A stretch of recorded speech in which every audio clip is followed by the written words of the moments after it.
The summer of 2000 in Tucson, Arizona was merciless. Temperatures climbed past 100 degrees daily, and the desert sun bleached everything it touched: roads, buildings, memories. The air shimmered with heat even after sunset, and the city's nightlife pulsed with a desperation to escape the oppressive warmth.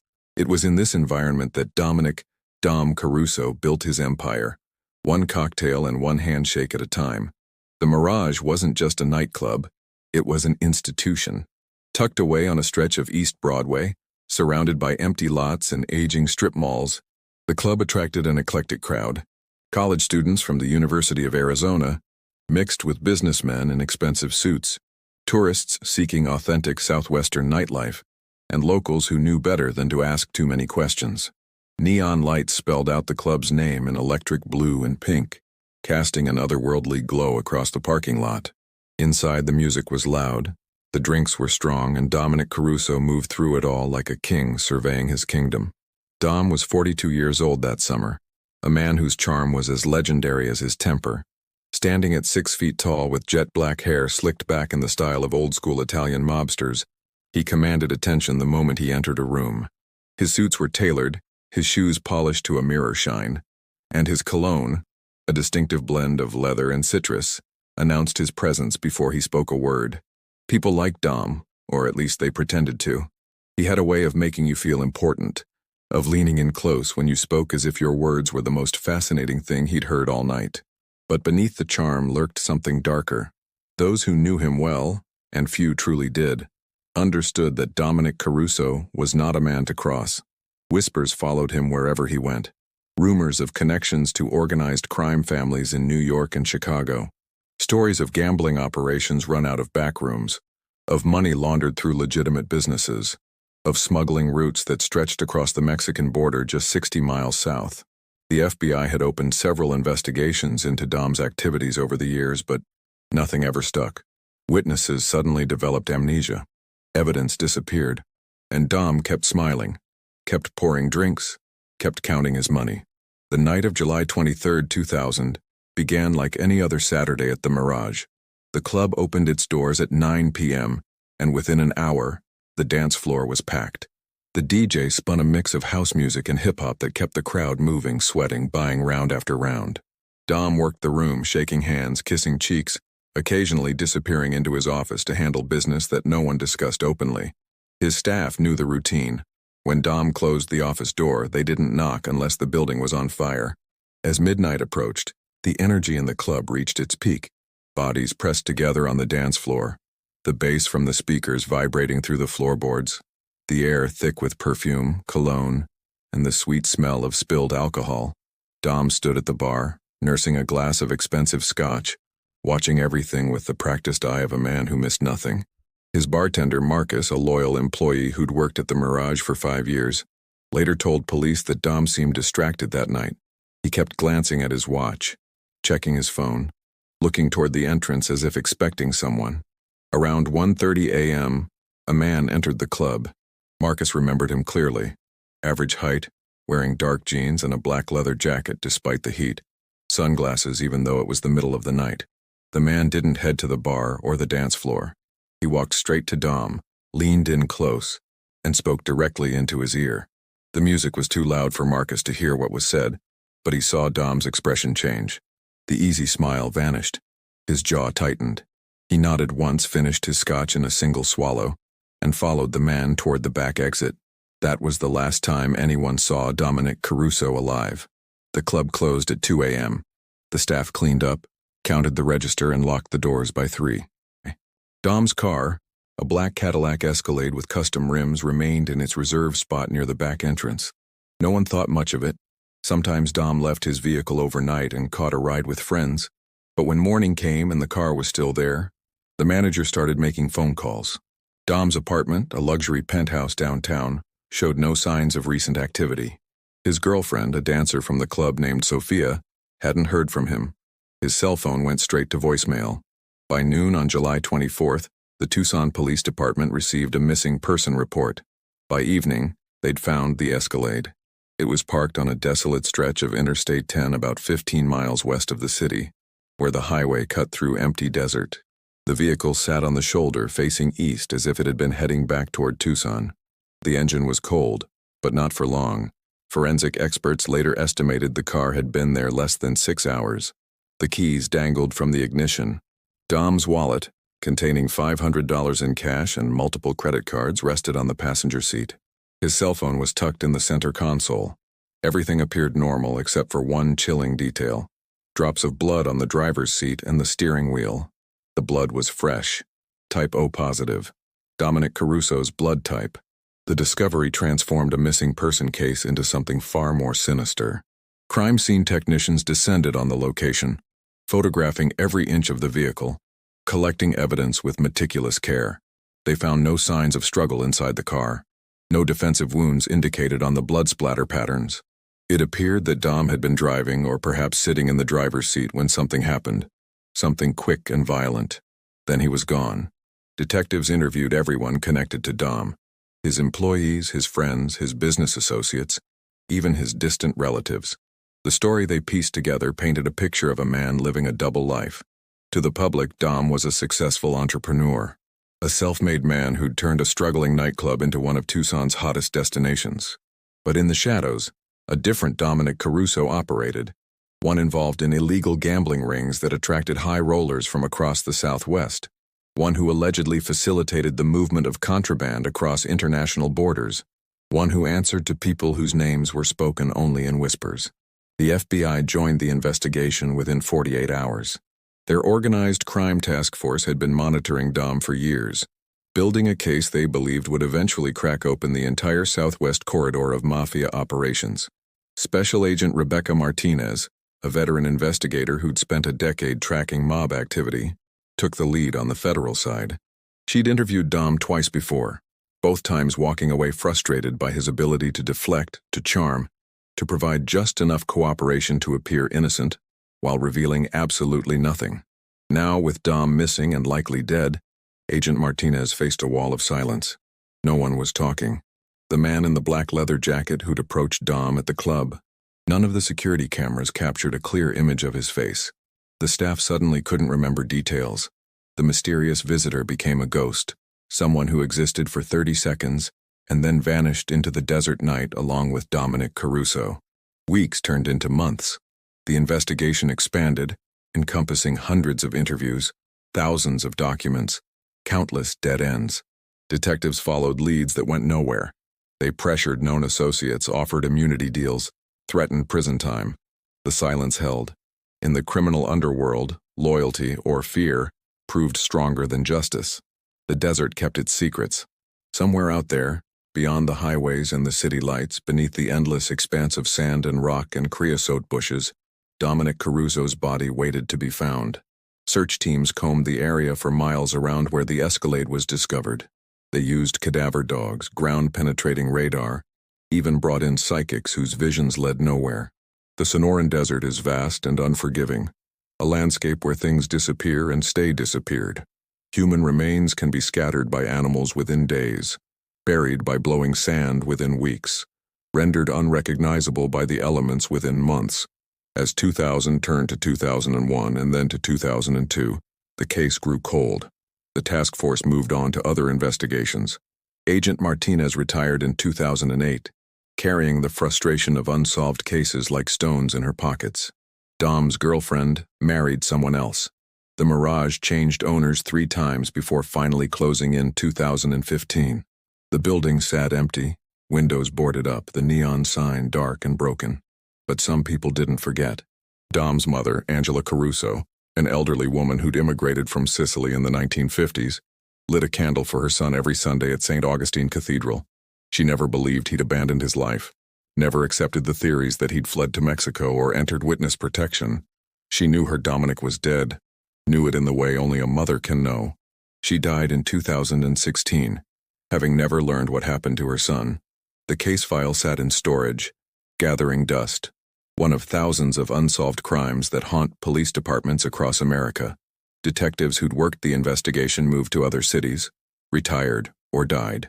New generations of law enforcement officers heard about the Dominic Caruso case only in passing, a cautionary tale about organized crime and the limits of justice. But evidence doesn't age the same way memories do. In a climate-controlled evidence room, carefully cataloged and preserved, the blood samples from the Escalade waited. Technology that didn't exist in 2000 would eventually catch up to the past. DNA databases would expand. Cross-referencing systems would become more sophisticated. And somewhere, someone would make a mistake. 20 years is a long time to carry a secret. Long enough for a man to believe he's gotten away with murder. Long enough to let his guard down. What really happened to Dominic Caruso that night in the desert? Stay with us as we continue this journey into the dark heart of organized crime and betrayal. Chapter 2 reveals the web of family connections that made Dom's murder not just a crime, but a tragedy written in blood. Don't go anywhere. To understand what happened to Dominic Caruso, you must first understand the family he came from. A family where blood ties were supposed to be sacred, where loyalty was preached at every Sunday dinner, where the old ways of Sicily were preserved like precious heirlooms even as generations were born on American soil.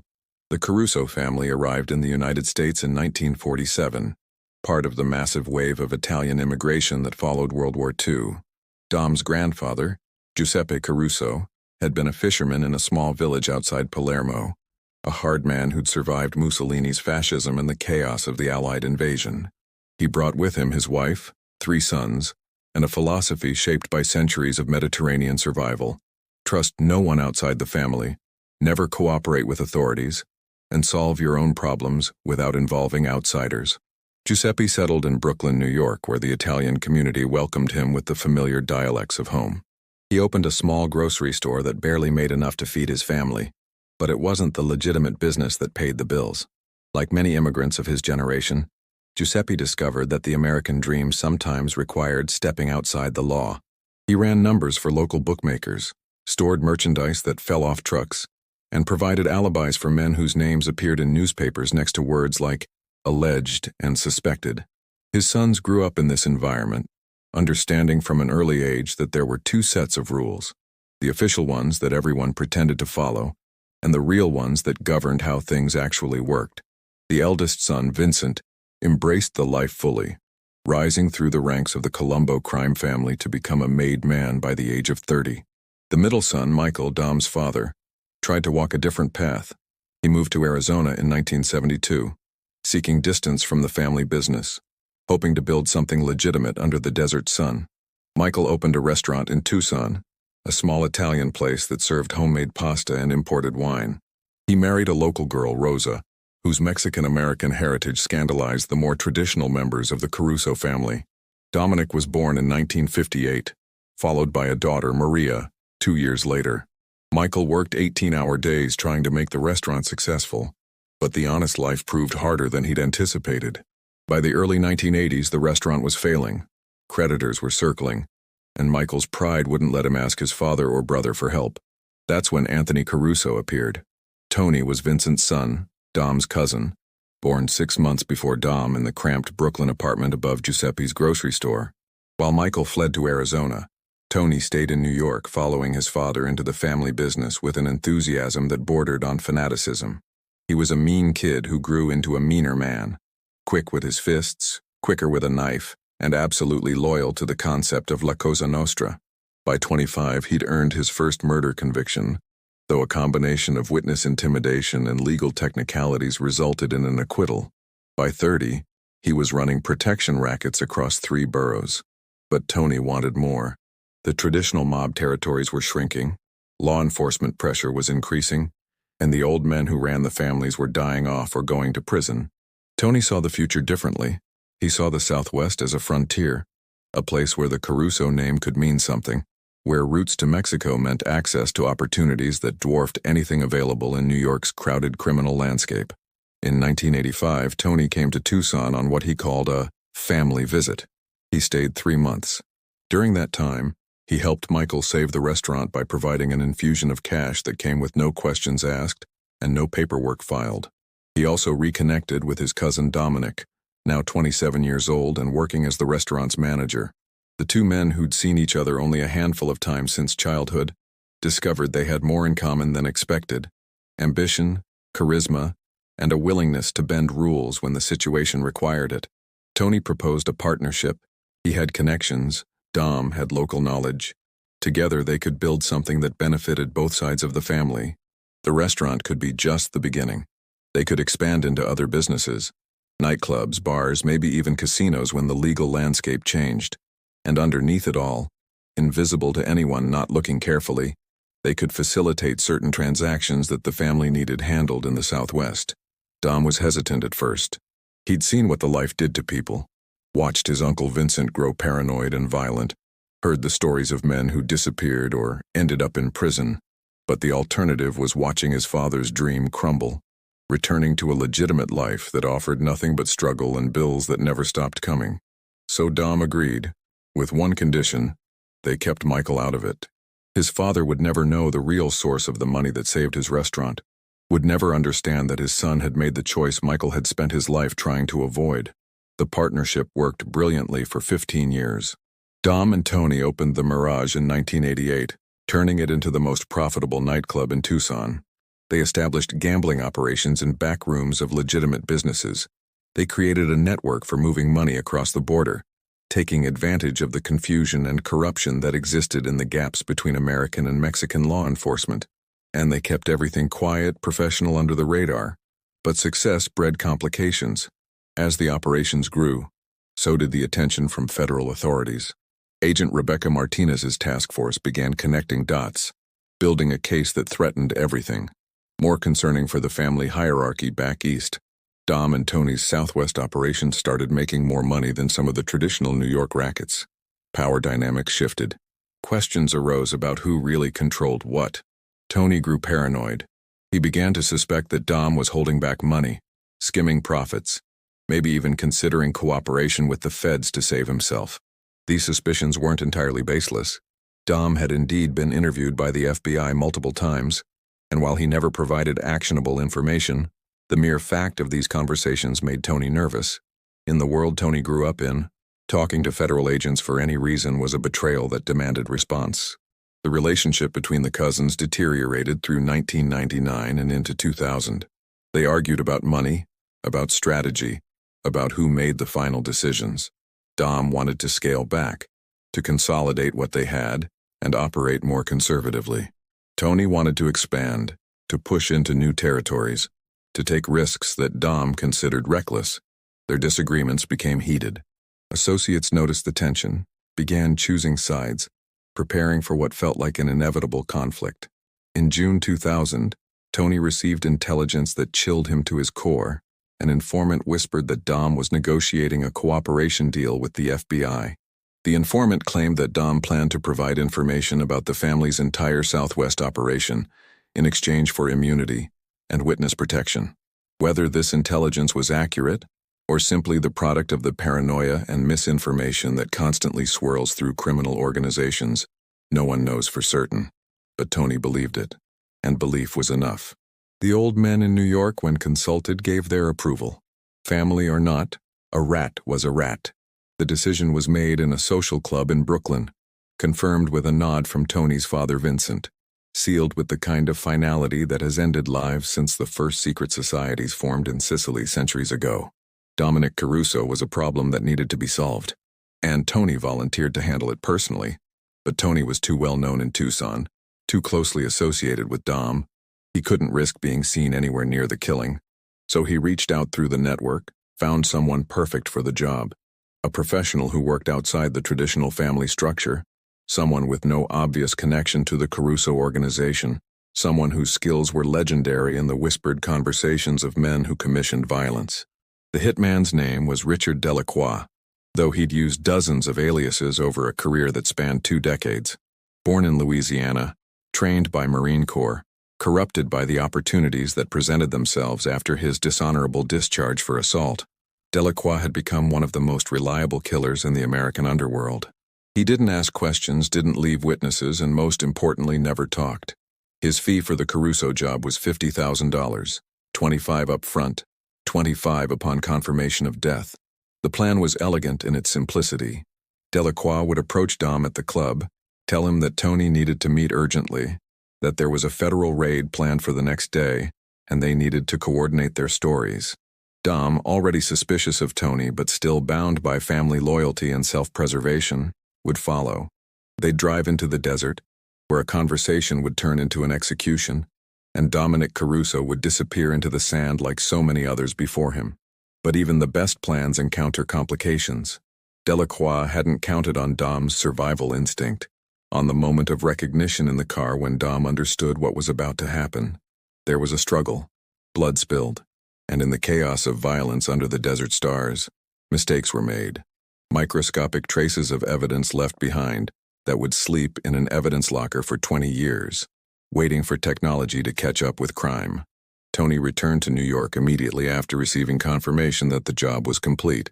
He attended Dom's memorial service via video call, expressing grief and shock to the family, promising to find whoever was responsible.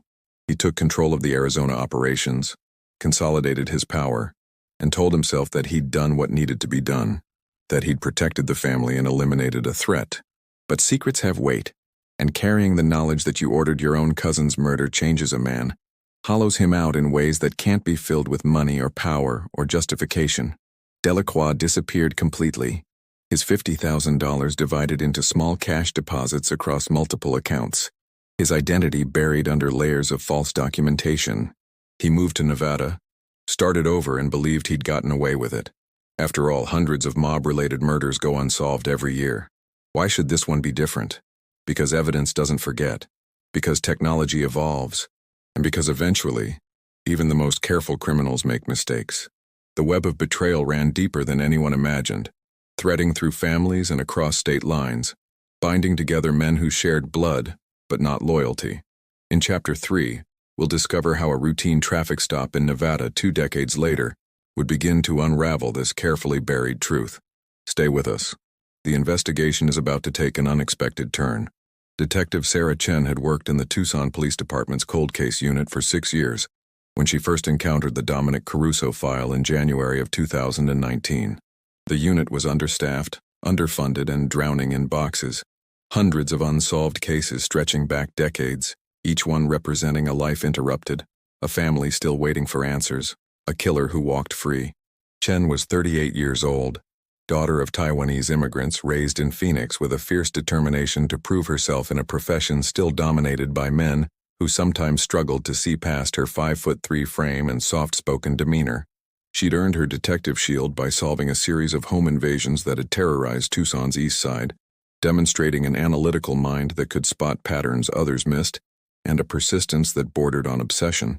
Her colleagues joked that once Sarah locked onto a case, she was like a heat-seeking missile, methodical, relentless, impossible to divert. The Caruso case wasn't assigned to her officially. She discovered it while searching for something else, pulling boxes from storage, looking for any unsolved cases from the early 2000s that might be connected to a pattern she was tracking. The file was thick, filled with interview transcripts, crime scene photos, evidence logs, and the accumulated frustration of detectives who'd worked themselves to exhaustion and found nothing. Chen spent her lunch hour reading through the reports, intrigued by the details. The abandoned vehicle with blood but no body. The whispers of organized crime connections that everyone seemed to know about, but no one would confirm. The way the investigation had consumed dozens of law enforcement officers from multiple agencies and ultimately produced exactly 0 arrests. Something about the case nagged at her, not just the tragedy of an unsolved murder, but the sense that the answers were hiding in plain sight, buried under layers of fear and silence. She began working the case in her spare time, which meant late nights after her official shift ended, weekends when she should have been home with her husband and 2 daughters. She re-interviewed people who'd been questioned 20 years earlier, though most of them suddenly couldn't remember details, or claimed they'd told the police everything they knew back then. She studied maps of the area where the Escalade was found, walking the desert herself trying to understand the geography of the crime. But it was the evidence that fascinated her most. The blood samples from the vehicle had been carefully preserved, collected according to protocols that seemed almost primitive by modern standards. In 2000, DNA technology was still relatively new in criminal investigations. The samples had been tested, confirmed as Dom's blood type, but the detailed genetic analysis that had become standard in the intervening years hadn't been available. Chen requested that the samples be retested using current technology. The results were startling. Mixed in with Dominic Caruso's DNA were microscopic traces of a second person's genetic material, skin cells, likely from the struggle that produced the blood splatter.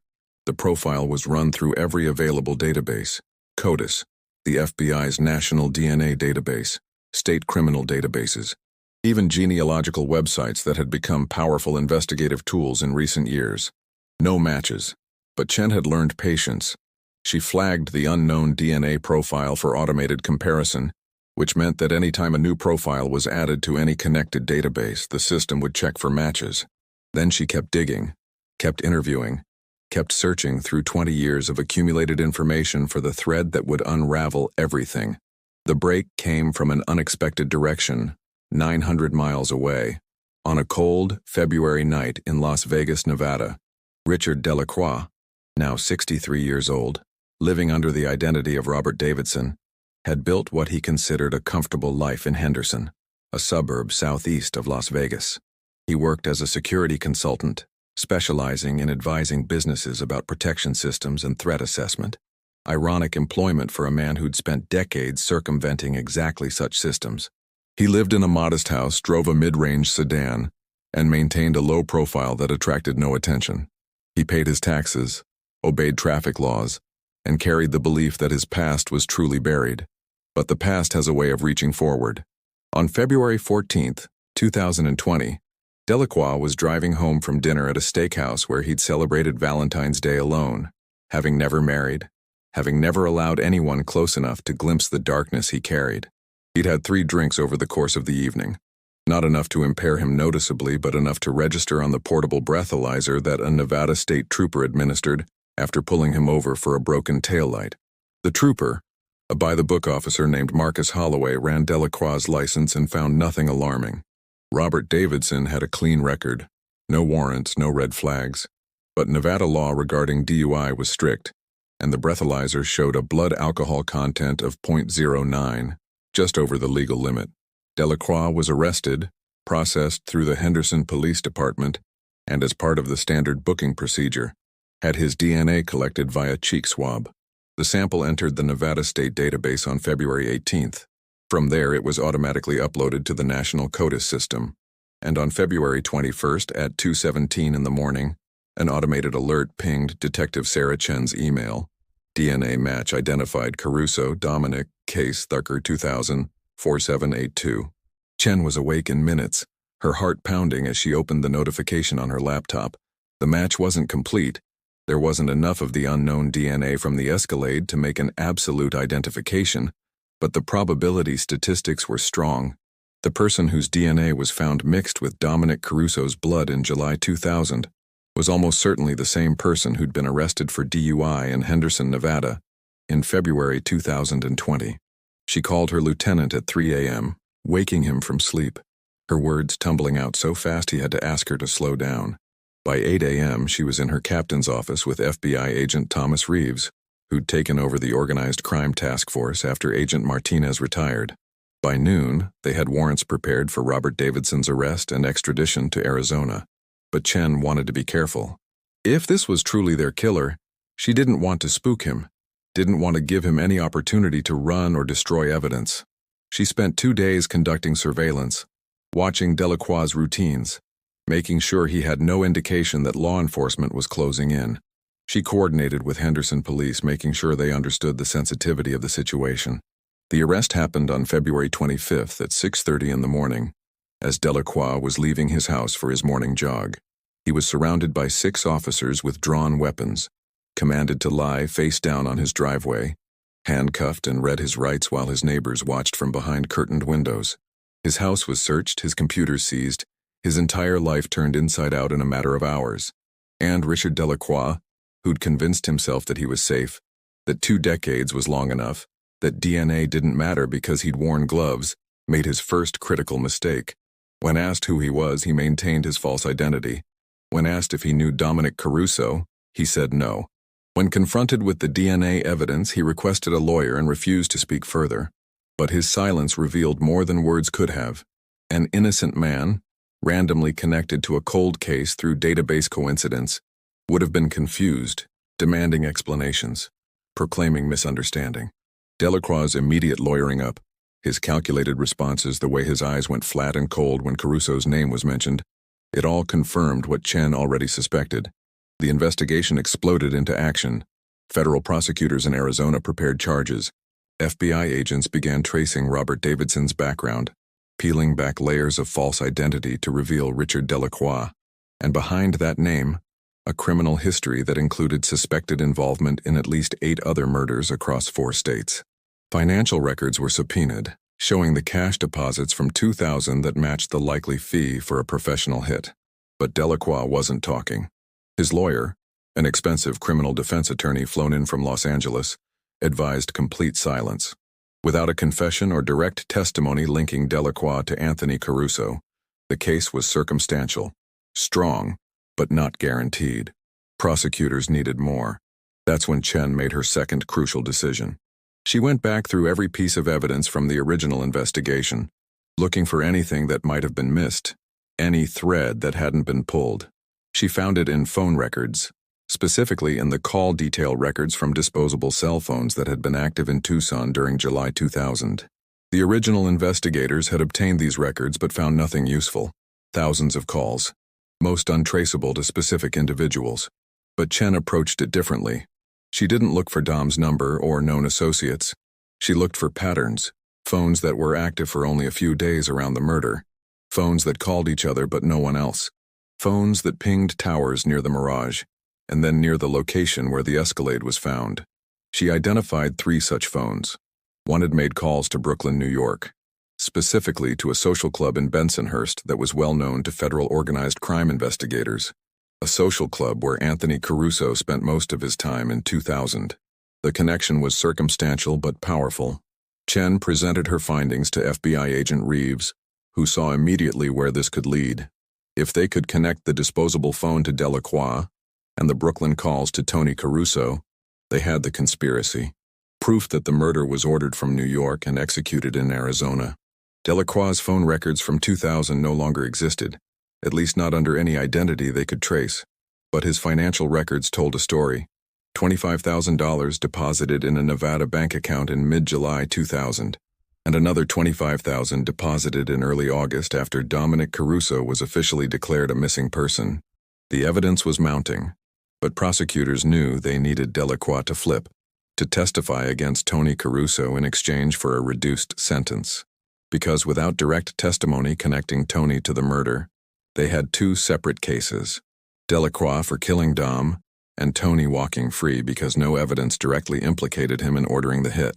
That's when Detective Chen did something risky. She went to see Delacroix in the Henderson jail, before he was extradited to Arizona. She went alone, without prosecutors or FBI agents, just a detective and a killer in an interrogation room. She didn't ask him about the murder. Instead, she talked about time. About how he'd spent 20 years looking over his shoulder, 20 years carrying the weight of what he'd done, 20 years living a half-life under a false name. She showed him photos of his house in Henderson, modest, lonely, the home of a man who'd isolated himself from the world because connection meant vulnerability. Then she showed him photos of Anthony Caruso, Tony at expensive restaurants, Tony with his grandchildren, Tony living large in a mansion in New Jersey, a man who'd ordered a murder and suffered no consequences. She let that reality sink in, that while Delacroix had spent 2 decades hiding, the man who'd paid him was living in comfort and security, and she offered him a choice. He could stay silent, face trial for first-degree murder in Arizona, and likely spend whatever remained of his life in prison, while Tony Caruso walked free. Or he could tell the truth, testify against the man who'd used him and abandoned him, and maybe, just maybe, see daylight again before he died. Delacroix stared at the photos for a long time. Then he looked at Chen and said 4 words that changed everything. I want a deal. 20 years of silence shattered in a moment. The careful conspiracy unraveled thread by thread, pulled apart by technology, perseverance, and the simple human truth that everyone breaks eventually. In our final chapter, justice finally catches up to Anthony Caruso, and the desert finally gives up its last secret. Don't go anywhere. This story's conclusion will leave you stunned. The news of Richard Delacroix's cooperation hit the organized crime community like an earthquake. Within hours of his agreement to testify, word spread through the network. Whispered conversations in social clubs, encrypted messages on secure phones, panicked calls between family members. The wall of silence that had protected Anthony Caruso for 20 years was about to crumble, and everyone connected to him knew it. Tony was in his New Jersey mansion when his lawyer called with the news. It was March 5th, 2020, a cold afternoon with gray skies that matched the sudden darkness in Tony's world. He'd spent 2 decades believing he was untouchable, protected by distance and deniability, insulated by layers of people between him and any criminal act. The idea that some hitman he'd hired through intermediaries 2 decades ago could testify against him seemed impossible. But impossible was happening. The FBI already had arrest warrants prepared. Federal prosecutors were assembling a case that included not just Dominic's murder, but decades of racketeering, money laundering, and interstate conspiracy charges. Tony's empire was collapsing and there was nowhere to run. He considered his options. Flight was tempting. He had money hidden in offshore accounts, connections in countries without extradition treaties, decades of experience disappearing when necessary. But Tony was 62 years old, suffering from diabetes and high blood pressure, no longer the young enforcer who could vanish into Brooklyn streets. And running meant admitting guilt, meant spending whatever remained of his life looking over his shoulder, just as Delacroix had done. His lawyer counseled surrender, negotiate from a position of dignity, fight the charges in court, force the prosecution to prove its case. After all, Delacroix's testimony would be challenged. He was an admitted killer, a man who'd lived under false identity for 20 years, someone whose credibility could be shredded on cross-examination. The DNA evidence was circumstantial. The phone records were suggestive but not definitive. A good defense team might create reasonable doubt. But Tony understood something his lawyer didn't. This wasn't just about legal proceedings. This was about the family, about the code he'd lived by his entire life. The moment Delacroix agreed to testify, Tony became a liability. The old men who'd approved Dom's murder 20 years ago were mostly dead now, replaced by a younger generation that understood the world differently. These new leaders had no loyalty to Tony, no nostalgic attachment to the old ways. They would protect the organization by cutting off any exposed branch. He had perhaps 48 hours before they made their move. Tentar novament T continuar. Tony made a decision that surprised everyone, including himself. On March 7, 2020, he walked into the FBI's Newark field office with his attorney and requested to speak with federal prosecutors, not to surrender, to negotiate. What followed was a chess match that played out over 4 intense days in a secure conference room. Tony Caruso, mob lieutenant who'd spent his entire life upholding omerta, the sacred code of silence, was now considering breaking it. But he wouldn't give up information cheaply. He wanted guarantees. He wanted his family protected. And he wanted assurance that he wouldn't spend his final years in a maximum security prison. Federal prosecutors were skeptical at first. Tony wasn't offering a confession, he was offering context. He claimed that the decision to kill Dominic hadn't been his alone, that it had been approved by the family hierarchy, that orders had come from New York bosses who were now either dead or already serving life sentences for other crimes. He painted himself as a middle manager, someone who'd executed decisions made above his pay grade. But he was willing to provide details, names, dates, meetings where decisions were made. He could corroborate Delacroix's testimony, fill in gaps that the hitman wouldn't know, transform the case from a single murder into a window onto decades of organized crime operations. The information he offered could dismantle what remained of the Colombo family's operations in the Southwest and potentially implicate dozens of other individuals in various criminal enterprises. The negotiations were brutal. Prosecutors pushed for full cooperation with minimal concessions. Tony's lawyer fought for reduced charges, witness protection, a sentence that would allow his client to die outside prison walls. Detective Sarah Chen watched from behind one-way glass, understanding that justice was being bargained like produce at a market, hating the compromise but recognizing its necessity. On March 11th, an agreement was reached. Tony would plead guilty to conspiracy to commit murder and racketeering charges. He would provide complete testimony against remaining family members and associates. In exchange, he'd receive a reduced sentence of 25 years with possibility of parole after 15. and his immediate family would be protected from retaliation. It wasn't the justice that Dominic Caruso's family deserved, but it was more than they'd had for 20 years. The next phase began immediately. Tony was placed in protective custody, isolated from other inmates, guarded by federal marshals around the clock. Debriefing started, with prosecutors and FBI agents methodically extracting information, verifying facts, building cases that would ripple through the criminal underworld for years. And then came the question that everyone needed answered. Where was Dominic Caruso's body? Delacroix had provided general information. He'd driven Dom into the desert, killed him approximately 20 miles west of where the Escalade was later found, and buried the body in a shallow grave. But 20 years had passed. The landscape had changed. Desert highways had been expanded. Development had crept outward from Tucson. The precise location existed only in Delacroix's memory, and memories fade, especially ones a person has tried desperately to forget.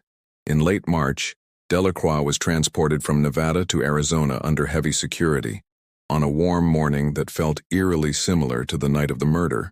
He was driven along Interstate 10 with Detective Chen, FBI agents, and forensic teams following behind. News helicopters circled overhead.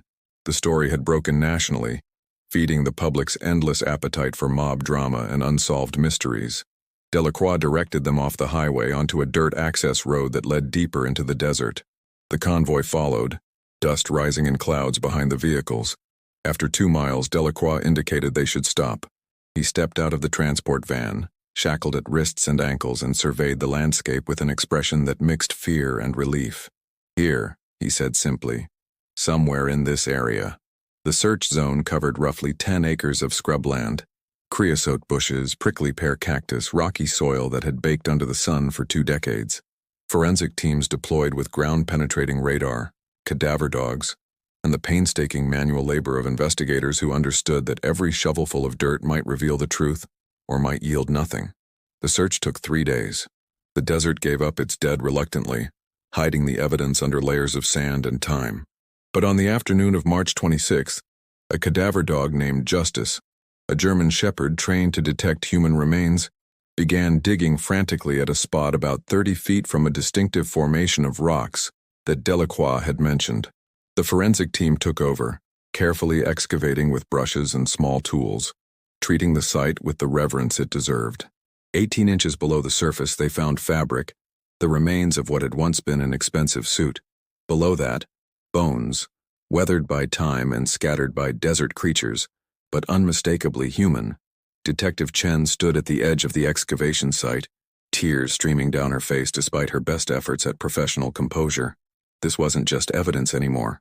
This was a man, someone's son, someone who'd been missed for 20 years. The desert had kept him, but now finally surrendered him to the light. DNA confirmation took 2 weeks, but everyone already knew. The dental records matched. The fragments of jewelry found with the remains, a gold watch, a ring with the Caruso family crest, confirmed what the bones whispered. Dominic Caruso had come home. The trial began in October 2020, in federal court in Phoenix. The proceedings were complicated by the pandemic that had reshaped the world that year, with social distancing measures, plexiglass barriers, and remote testimony via video link. But justice proceeded, relentless despite circumstances. Richard Delacroix testified for 3 days, describing in clinical detail how he'd been hired, how he'd approached Dom at the Mirage, how he'd convinced him to drive into the desert for a meeting that would never happen. He described the moment when Dom realized what was happening, the brief struggle in the vehicle, the gunshot that ended Dominic Caruso's life. He showed no emotion, reciting facts like someone reading a grocery list, and perhaps that detachment was the most chilling aspect of his testimony. Anthony Caruso took the stand next, and his testimony was different, filled with justifications, explanations, attempts to portray himself as someone caught between loyalty and survival. He claimed Dom had been planning to cooperate with federal investigators, that the family hierarchy had deemed him a threat, that the decision to kill him had been collective rather than individual.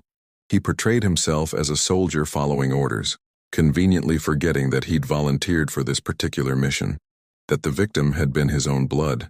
Detective Sarah Chen testified about the investigation, about the cold case that had haunted her department for 2 decades, about the painstaking work that had finally connected the dots. She spoke directly to the jury, her voice steady and clear, making them understand that this wasn't just about organized crime or mob politics. It was about a human being whose life had been stolen, whose family had suffered 20 years of uncertainty and grief. The prosecution presented evidence methodically. The DNA matches, the phone records, the financial transactions, the testimony from witnesses who'd finally found the courage to speak. They painted a picture of conspiracy and betrayal, of a murder motivated by greed and paranoia, of family bonds that proved worthless against the corrupting influence of power. The defense tried valiantly to create reasonable doubt, to suggest that Delacroix was an unreliable witness, that the evidence was circumstantial, that Tony's cooperation proved he was ultimately on the side of justice. But the jury saw through the smoke. They deliberated for 6 hours. On November 15, 2020, Anthony Caruso was found guilty on all counts: conspiracy to commit murder, racketeering, money laundering, and interstate commerce in furtherance of criminal activity. The courtroom was silent as the verdicts were read, each guilty falling like a hammer blow. Sentencing came 3 weeks later. The judge, a stern woman named Patricia Vega who'd spent 30 years on the bench, listened to impact statements from Dominic's surviving family members. His sister Maria, now in her 60s, spoke about the hole that Dom's disappearance had torn in their lives, about their mother dying without knowing what happened to her son, about the decades of wondering and hoping, and eventually grieving without closure. Judge Vega sentenced Tony to 25 years in federal prison, the maximum allowed under his plea agreement. She recommended no parole, though that decision would ultimately rest with future parole boards. She looked directly at Tony as she pronounced sentence, and her words cut through the courtroom like a blade. You betrayed your blood. You betrayed your family. You orchestrated the murder of your own cousin for money and power. And then you lived comfortably for 20 years while his family suffered. The court has agreed to honor the plea agreement, but make no mistake. Justice here is incomplete. Nothing we do can restore Dominic Caruso to his family. Nothing we do can give back the years they lost. You will spend the rest of your life in prison, and even that feels insufficient. Richard Delacroix, having cooperated fully, received a sentence of 18 years with credit for time served and possibility of parole after 12. It was a compromise that left no one satisfied, least of all the Caruso family, but prosecutors had made the deal necessary to secure Tony's conviction and cooperation against other family members. The ripple effects of the case extended far beyond these two men. Tony's testimony led to 17 additional indictments of organized crime figures across 3 states. Bank accounts were frozen, properties seized, criminal enterprises dismantled. The Colombo family's Southwest operations, which Dominic and Tony had built together, ceased to exist. The Mirage, which had long since closed, was finally demolished in 2021, erasing the physical location where this tragedy began. Detective Sarah Chen was promoted to sergeant and received commendations from both the Tucson Police Department and the FBI, but she kept on her desk a small photo, not of the arrest or the trial, but of the excavation site in the desert, the moment when Dominic Caruso was finally found. It reminded her why she did this work, why cold cases mattered, why giving up was never an option. The Caruso family held a funeral for Dominic on a cold December morning in 2020, 40 years and 5 months after he vanished. His sister Maria, nephews and nieces he'd never met, and a handful of friends who still remembered the charming nightclub owner stood in a cemetery, while a priest said prayers in English and Italian. His remains were buried next to his mother Angela, reuniting them at last. But the most profound moment came not in court or at the funeral, but on a quiet evening in January 2021. Detective Chen received an email from Maria Caruso. It was brief, just a few sentences, but Chen read it multiple times, each word carrying weight. My brother was not a perfect man. He made choices that led him into darkness, but he was still my brother and we loved him. Thank you for not forgetting him. Thank you for caring when it seemed no one else did. You gave us closure we thought we'd never have. You let us say goodbye. That matters more than any verdict or sentence. Dominic can finally rest, so can we. Chen printed the email and placed it in the case file, the final entry in a folder that had consumed years of her life. Then she closed it, placed it back in storage, and moved on to the next cold case, the next family waiting for answers, the next victim who deserved justice no matter how many years had passed. The desert keeps its secrets until it doesn't. Technology evolves, criminals make mistakes, and determined investigators refuse to quit. 20 years is a long time, but it's not forever. Not when someone cares enough to keep searching. Not when justice, however delayed, remains possible. The Arizona mob case of 2000 was solved not by dramatic breakthroughs or lucky accidents, but by patient, meticulous police work, combined with the inevitable reality that silence has a shelf life. Every killer carries their crime with them, every secret eventually finds a crack to slip through, and every victim has someone who refuses to forget. Dominic Caruso's story ended in the desert where it began, but his memory lived on. A cautionary tale about ambition and betrayal, about the false promises of criminal life, about the price we pay when we choose power over family, money over loyalty, survival over truth. The neon lights of the mirage were dark forever. The empire that Dom and Tony built together crumbled into dust. But the lessons remained, carved into court records and case files, preserved in Detective Chen's memories and in the stories told by those who remembered. Sometimes justice comes too late to feel like victory. Sometimes closure feels less like healing and more like exhaustion after a long, painful journey. But it still matters. It always matters. Because we are not just what we do. We're also what we refuse to accept, what we refuse to forget, what we refuse to leave unresolved. 20 years of silence ended because one detective wouldn't stop looking. One hitman finally broke, and technology caught up with the past. The desert gave up its dead. The truth emerged from beneath layers of lies. And Dominic Caruso, imperfect man, flawed human being, victim of betrayal, finally went home. The Arizona mob case reminds us that no crime is truly perfect, no secret stays buried forever, and justice, though sometimes delayed, can still prevail. 20 years passed between Dominic Caruso's murder and the arrest that solved it.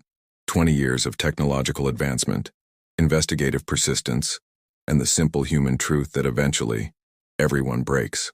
This story unfolded across the scorching deserts of Arizona, the criminal underworlds of New York, and the quiet suburbs of Nevada, connecting lives across time and distance in ways none of the participants could have imagined that hot July night in 2000.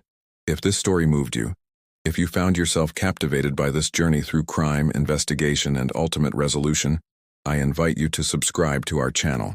We bring you real stories of mystery, crime, and justice.